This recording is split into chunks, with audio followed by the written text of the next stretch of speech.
Cuando. Bueno, Claire, buenas noches. Gracias por siempre acompañarnos. Quiero presentarla con la gente del canal. La señora Claire Lev es sobreviviente del Holocausto. Tenía 3 años, si no me equivoco, en el momento. Y su padre estuvo recluido, estuvo prisionero. Por la parte era judío francés. Entonces yo quería que usted, Claire, si puede contarnos una breve historia. Sé que es imposible resumir, pero un poquito para que la gente tome una idea de quién es usted. Bueno, yo soy no sobreviviente, sino hija de sobreviviente de las islas anglo-normandas, donde estuvo recluido. Fue como 2 años allá y se escapó. Su historia es bastante extraña. Se escapó en el norte de Francia y volvió a casa. Y volvió a casa sin sus 5 hermanos que estaban en Auschwitz y fallecieron allá. Y siempre tuvo esa dificultad pensando que él había salido porque lo salvaron y sus hermanos no. Entonces eso fue para mí en particular no conocer a la familia de mi padre, mis abuelos, ninguno de ellos. Yo tengo muchas ganas de hacerle muchas preguntas, Claire, y que nos cuente toda la historia, pero usted, gracias a Dios, se ocupó y resolvió documentar y resolvió investigar mucho, entonces es imposible hacerlo todo. Pero creo que durante las preguntas que quiero hacerle van a surgir algunas historias y me gustaría que sí las cuente. Sí, Rabino. Entonces, bueno, la primera pregunta que quería hacerle es un poquito más filosófica. Yo me preguntaba, ¿no? ¿Cómo un ser humano puede llegar a esto? A veces tendemos a demonizar. Hitler era un demonio y en realidad era un ser humano y los que lo seguían eran seres humanos. Entonces, quería que usted me diga cómo usted lo ve. Bueno, ahí hubo, en ese grupo nazi, finalmente pienso que Hitler fue el que empezó con esa persecución y ellos siguieron por muchos motivos, digamos, de orgullo, que Alemania ya no era la que había antes, y decidieron también resurgir, ganar la mayor parte de tierras del mundo dirigida con ese Hitler, que realmente tenía un problema mental para empezar, porque y también quería finalmente reducir el mundo a la raza blanca. Los otros, que no solamente los judíos, sino muchas otras razas, quedaron confinadas, matadas, y eso fue, pero los judíos en particular los odiaba por algún motivo que todavía está difícil de entender de todos modos, pero él dirigió Alemania como si fuera el país primero del mundo y tratar de lo que pensaba que eran inferiores, terminar con ellos. Hablando con usted hace un rato, usted me decía que piensa que tal vez empezó invadiendo Polonia porque era donde más judíos se encontró. Yo escuché el relato no sé si es verdad o no, pero que él tenía un globo terráqueo en su oficina, en su casa, con escrito en cada país cuántos judíos vivían. ¿Cuántos Sí, judíos?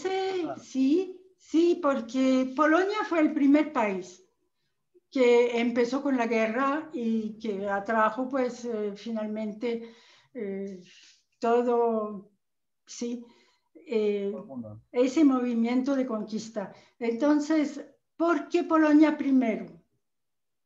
Polonia en esa época de 1933, 1939, tenía siempre 3 millones de judíos en el país. Mi padre, primero que todo, era judío polaco, toda la familia. Y entonces tuvieron que salir para Francia porque ya había empezado los pogroms, que llaman, la persecución ya, antes de casi Hitler. Y entonces pienso que es muy curioso, hubiera podido buscar otro país que no fuera Polonia. Había muchos países con judíos, pero este fue el que escogió y después, bueno, los guetos, todo eso lo conocemos. Claire, Entonces, y usted me respondió recién antes cómo logró llevar a la gente, ¿no? Pero la pregunta también es, según usted, ¿qué usted piensa? ¿Qué responsabilidad tiene el resto del mundo? Todo el mundo en general. el resto del mundo quedó en silencio. Y pienso que cada uno trató de cubrirse y tal vez que su país no entre en esa guerra o no fuera pues a entrar eso. Los judíos pues no les importaron a ninguno. Fue la tierra, por ejemplo, Inglaterra, Francia, bueno, defenderse uno mismo. Ahora, la cuestión judía en Francia fue muy complicada porque nadie intervino y más aún colaboraron con el enemigo. Eso fue lo que estuvimos pues en la vida nuestra, la vida de mi madre, de mi abuela y la vida de mi padre, soportando. Yo no conocí a mi padre antes de que tuviera 4 años. Wow. Me contó una historia usted, unas historias sobre cómo su padre no quería ni hablar después de eso, ¿no? De lo sucedido. Yo le quiero preguntar, perdón, ¿qué piensa usted? Esto que pasó, que no dejaron desembarcar judíos. Usted me escribió recién también. Sí, hay algunos países, es muy curioso inclusive porque el San Luis, que era el barco que iba a dirigir los judíos de Alemania, que venían de Alemania, no los dejaron entrar. Y entonces quedaron ahí a la espera a ver de qué país podía acogerlos. Y eso fue, pues, estuvieron vagando tal vez así como ellos tuvieron que dirigirse también a Israel. Los judíos siempre estuvieron en barcos que no llegaron a su puerto. Y eso era el primero, que no llegó a ningún puerto. Después los acogieron otros países, un porcentaje, porque eran 939 personas. Y entonces quedaron ahí y finalmente se los repartieron. Es decir, que no fue un barco que los llevó a todos, sino una porción. Si uno piensa mucho en eso, podríamos decir que con la Torah uno ve cómo esto fue en la historia de los judíos desde un principio, estar pues rechazados. Claire, ¿qué opina usted sobre esto que estamos haciendo, ¿no? De la difusión?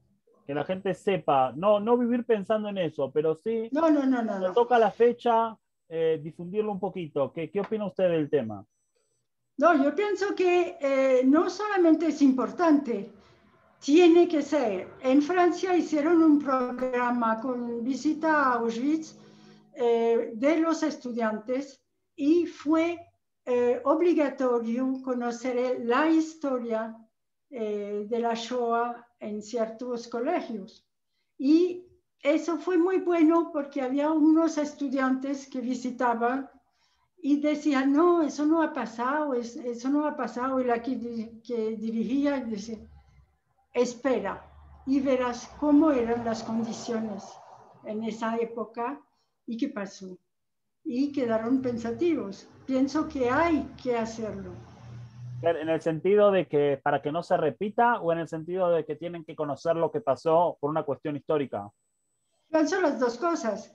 De todos modos, para que no se repita, estamos en una condición actual con muchos ultraderechistas y, en fin, yo veo en Francia, puedo hablar de Francia, aunque no viva en Francia, pero las tumbas pues finalmente las tumban, no, eso, hay muchos los rabinos que finalmente agreden. Yo estudio en el Elie Wiesel. Mi profesor Sarfati, el profesor Sarfati fue agredido en Estrasburgo y no solamente le anda con un bastón y 2 veces seguidas trataron de matarlo. Entonces es absolutamente importante que los niños que empiezan o los adolescentes, más bien, los niños tengan idea también que pasó algo con sus familias, pero es sumamente importante que se difunda como una historia, la historia del pueblo judío en esa época de la Shoah. Puede ser simplemente esa parte y puede que dé un resultado de conciencia, porque es lo que falta, la conciencia de un pueblo que ha sido agredido y en la época actual todavía. Claire, y usted es una persona que investigó, realmente se lo tomó en serio el tema y lo estudia y lo conoce. La pregunta es, el ciudadano promedio, el ciudadano de a pie, ¿no? El común denominador, ¿qué, según su opinión, qué tanto sabemos de la Shoah? Muy poquito en realidad, no. Hay que explicar muy bien y yo pienso que la gente no es lo suyo. Somos muy poco, digamos, unidos con la raza humana. Entonces hay que, finalmente, yo pienso que actualmente, por lo que he escuchado, muchos judíos que han pasado por eso, sea Auschwitz o otros laboratorios horribles donde estuvieron, ya hablan y cuentan. Y es muy importante que uno pueda escuchar lo que nos dicen y cuáles son sus opiniones acerca de eso, como lo estamos haciendo ahora. Sí, una persona, yo escuché de un rabino de Argentina, que él empieza diciendo, en una carta, él empieza diciendo, yo no tuve a nadie que falleció en la Shoah, en el Holocausto, no soy de origen ashkenazí, no soy de origen polaco, ruso. Entonces, yo no conocí a nadie, no perdí a nadie. Pero él cuenta que una vez fue a su colegio un sobreviviente y les dijo que los sobrevivientes se están acabando. O sea, cada vez quedan menos. Y realmente con esto de la pandemia, no, la verdad es que fue terrible. Eh, cada vez quedan menos.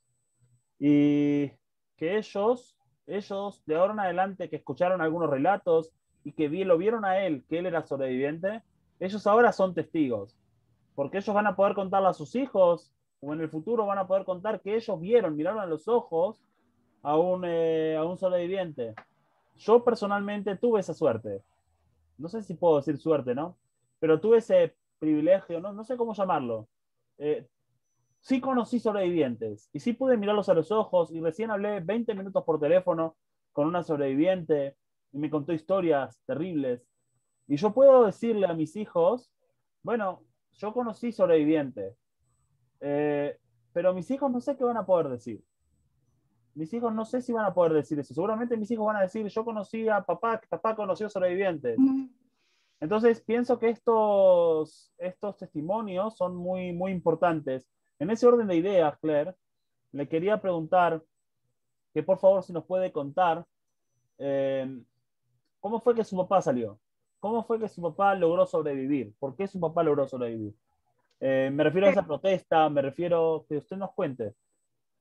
Sí, bueno, fue en la época del 45. Venía de la isla frente a Gran Bretaña y entonces los pasaron para deshacerse de ellos hacia el norte de Francia. Y ahí tenían que devolverse porque ya se terminaba la guerra, ellos estaban perseguidos. Y mi padre se fugó en realidad y llegó al